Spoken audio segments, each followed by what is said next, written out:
Allah wahdahu la syarikalah wa ashhadu anna Muhammadan abduhu wa rasuluhu alladzi la nabiyya ba'dah. Alhamdulillah di kesempatan subuh yang penuh berkah ini kita semua masih diberikan nikmat sehat, nikmat Islam, nikmat berbagai nikmat yang Allah berikan kepada kita semua, dan akan kita lanjutkan tafsir pada kesempatan kali ini, tafsir surah Ali Imran ayat 159. Akan saya bacakan dulu. A'udzu billahi minasyaitonir rajim. A'udzu billahi Syaitonir rajim. Ini mah saya aja yang bacanya tanpa lagam dari Bu Imas. Mohon maaf, takut salah. A'udzu billahi minasyaitonir rajim. Bismillahirrahmanirrahim. فبما رحمة من الله لنت لهم ولو كنت فظا غليظ القلب لانفضوا من حولك لانفضوا من حولك فاعف عنهم واستغفر لهم وشاورهم في الأمر فإذا عزمت فتوكل على الله Innallaha yuhibbul mutawakkilin. Shadaqallahul azim. Sami'na wa ata'na ghufranaka rabbana wa ilaikal masir. Surah Ali Imran ayat 159 adalah ayat tentang akhlak mulia, ya, masih tentang Rasulullah, akhlak mulia dan musyawarah. Nah, mungkin karena ini kita ada dalam sebuah komunitas, maka musyawarah itu sesuatu yang betul-betul harus kita junjung tinggi. Nah, sebagaimana yang kita tahu bahwa surah Al-Imran merupakan surah Madaniyah, ya, termasuk Madaniyah dan turun setelah surah Al-Anfal. Nah, dinamakan surah Ali Imran karena di dalamnya ada kisah sebuah keluarga yang luar biasa, yaitu keluarga Imran. Ayahnya Maryam, ibu kandungnya Nabi Isa alaihi salam. Nah, subhanallah, bersama surah Al-Baqarah, dan Ali Imran itu disebut Az-Zahrawan, ya. Az-Zahrawan itu karena dua yang cemerlang, maksudnya memberi petunjuk bagi kita sebagai pembaca kepada kebenaran dengan cahayanya yang agung. Nah, ini sudah ada, ya, di sini. Fabima rahmati minallah. Terima kasih Kang Asep. Nah, kita terjemahkan dulu. Fabima rahmati minallah. Maka sebab, ya, maka dengan sebab rahmat Allah, lintalahum itu kamu Muhammad bersikap lemah lembut kepada mereka. Walau kunta faddan ghalidhal qalbi, sekiranya kamu Muhammad bersikap keras, ghalidh itu keras, ya, ghalidhal qalbi, berhati kasar.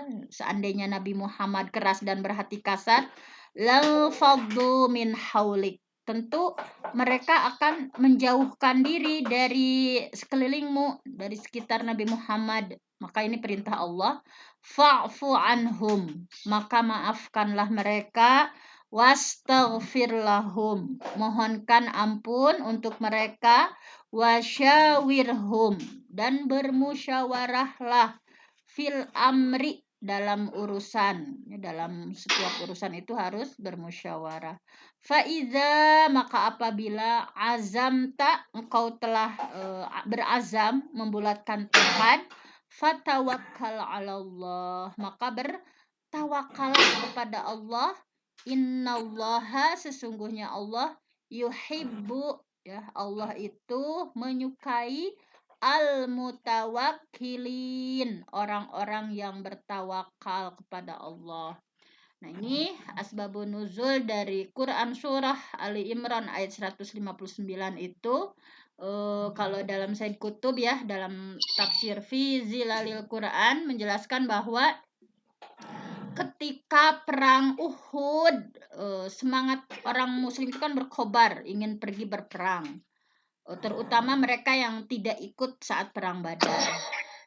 Namun apa yang terjadi? Nah, barisan kaum muslim itu mengalami guncangan, ya, atau kekisruhan karena sepertiga pasukan pulang lagi ke Madinah. Jadi dari 1000 itu 300 pulang, ya, pulang lagi, nggak jadi berperang, dihasut oleh gembong munafik yaitu Abdullah bin Ubay bin Salul. Nah, kemudian setelah itu ketika berperang, ya, sebagian umat muslim juga durhaka terhadap perintah Rasulullah, yaitu ketika pasukan pemanah, ya, kata Rasul kan, pasukan pemanah, kalian jangan pernah meninggalkan, ya, bukit ini sampai ada instruksi dari saya, ya, dari Rasulullah untuk turun. Jadi subhanallah, dari perang Uhud ini banyak sekali ibrah, peristiwa atau pembelajaran yang mesti kita ambil sebagai ibrah, ya, sebagai pelajaran. Jadi pasukan pemanah yang sudah diinstruksikan oleh Rasulullah untuk tetap tinggal diam di bukit itu malah turun, kan, ya. Jadi sehingga umat Islam yang asalnya menang karena tidak menuruti instruksi dari Rasulullah sehingga kalah, gitu. Bahkan sebagian meninggalkan Rasulullah karena Rasulullah saat itu dikepung oleh pasukan musuh, kan. Rasulullah sampai berdarah, ya, gigi gerahamnya juga sampai coplok sampai berdarah, gitu. Hanya sejumlah sahabat yang bertahan, yang melindungi Rasulullah. Sementara barisan yang lain porak-poranda dihantam oleh musuh. Jadi dihantam oleh musuh. Nah, ayat ini turun untuk apa? Untuk menenangkan dan menyenangkan hati Rasulullah. Dan intinya menyadarkan kaum muslimin terhadap nikmat Allah. Kenapa kalian punya Rasulullah? Ini adalah nikmat Allah yang akhlaknya sangat mulia, lemah lembut, pemaaf, senang bermusyawarah dan bertawakal kepada Allah. Nah, ini menyadarkan, gitu, ya, kepada para umat Islam saat itu. Nah, di sini kita awali dari tadi fabima rahmatim minallah tadi, ya. Yang pertama pembelajarannya itu adalah fabima rahmatim minallah lintalahum. Nah, yang pertama adalah lemah lembut itu adalah rahmat Allah. Jadi poin pertama dari Quran surah Ali Imran ayat 159 ini adalah karakter lemah lembut Rasulullah. Dan karakter lemah lembut Rasulullah itu adalah karena rahmat Allah. Fabima rahmatim minallah lintalahum. Maka sebab rahmat Allah lah kamu Muhammad berlaku lemah lembut terhadap mereka. Bahwa Rasulullah memiliki sifat lemah lembut, bahwa ayat ini menjelaskan, menguatkan sifat lemah lembut itu disebabkan karena rahmat Allah. Yakni sikapmu yang lemah lembut terhadap mereka tiada lain itu adalah Allah menjadikan rahmat untukmu dan untuk kaum muslimin. Itu kalau dalam Ibnu Katsir seperti itu, ya. Kalau dalam Said Kutub menjelaskan bahwa memang manusia itu selalu membutuhkan kasih sayang. Kan kita sebagai manusia selalu membutuhkan naungan kasih sayang, wajah yang teduh, wajah yang ramah, cinta, kasih sayang, jiwa penyantun yang penuh kelembutan. Nah, itu semua ada dalam diri Rasulullah karena rahmat Allah. Makanya kita juga harus meminta pada Allah agar alif, ya, atau dilembutkan hati kita. Jangan sekali-kali kita kasar gitu ya, faddon ghalidhal qalbi misalkan.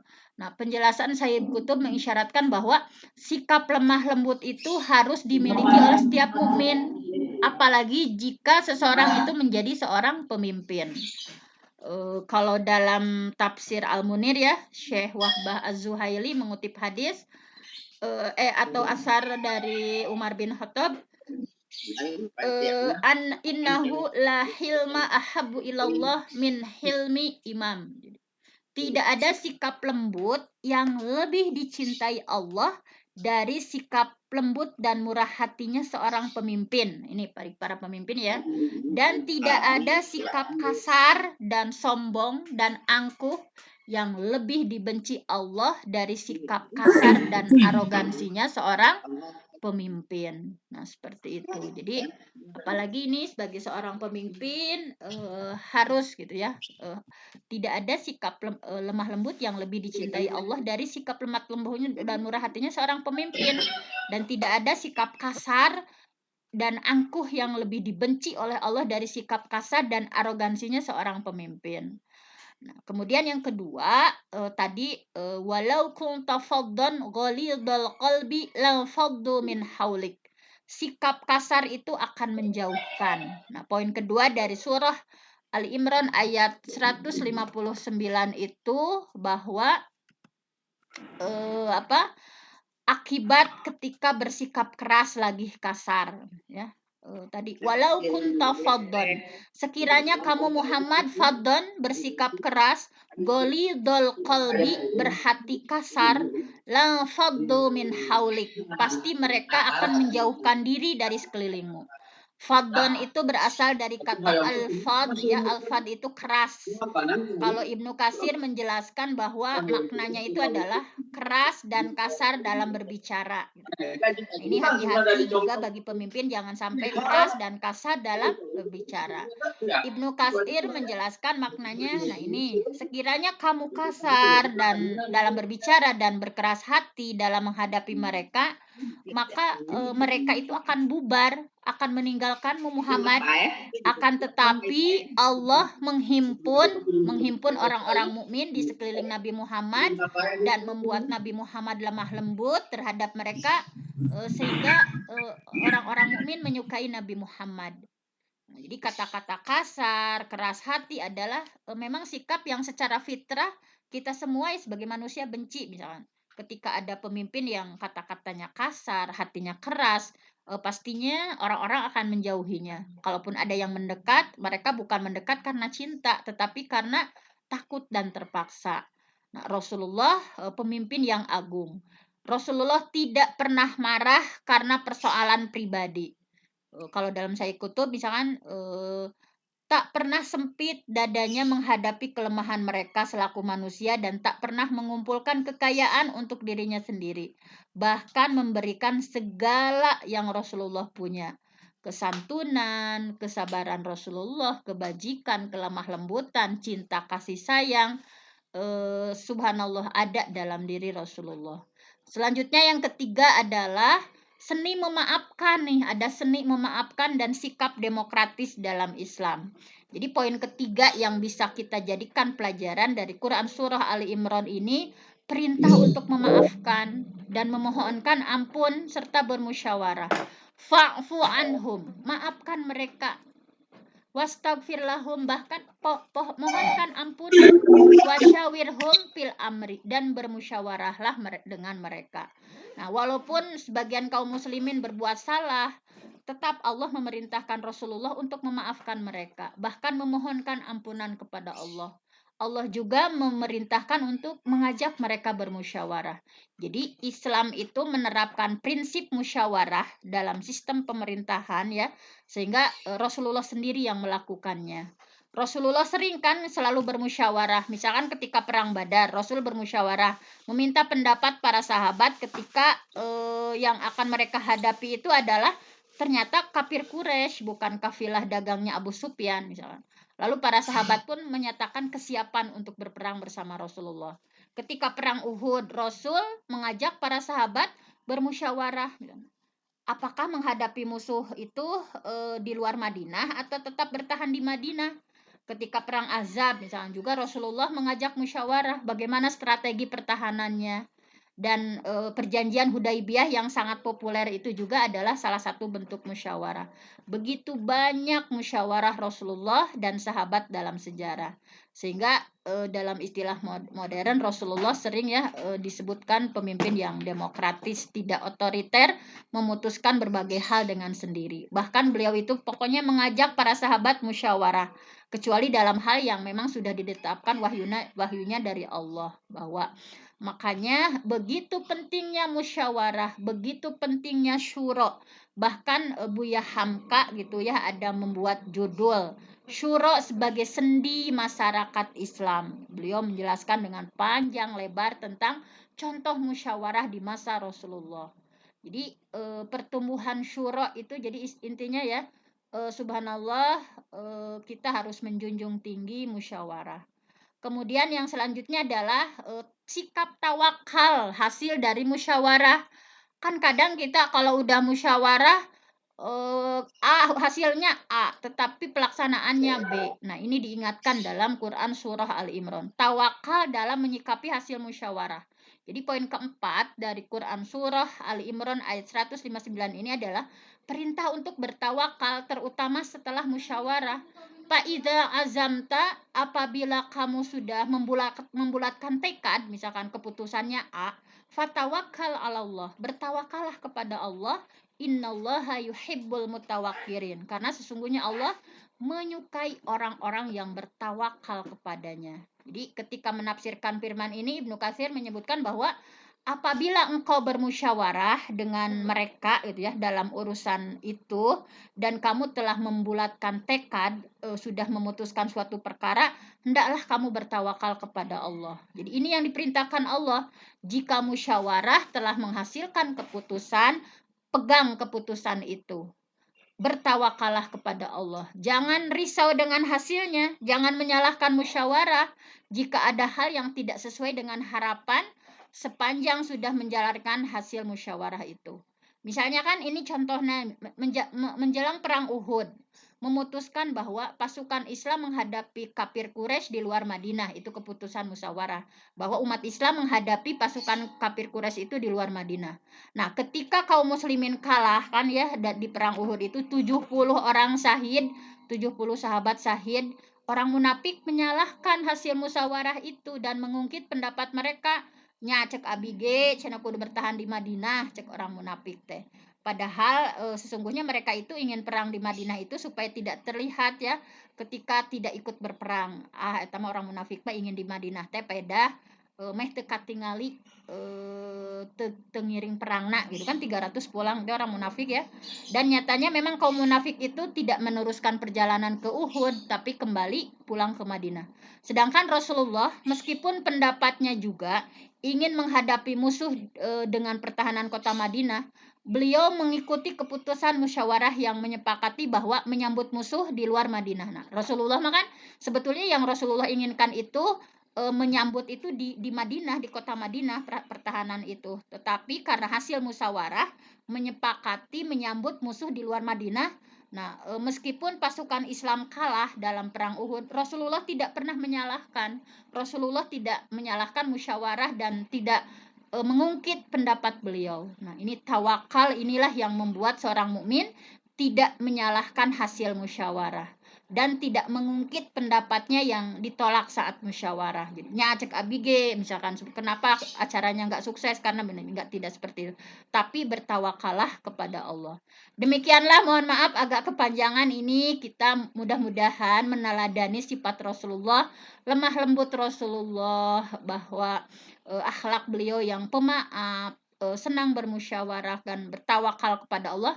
Mudah-mudahan ini menjadi bekal untuk kita semua, baik itu di sebuah organisasi, bagaimana mengelola sebuah organisasi misalkan, atau kita untuk organisasi terkecil kita, untuk keluarga kita. Aqulu qauli hadza wa astaghfirullah li wa lakum. Wassalamualaikum warahmatullahi wabarakatuh.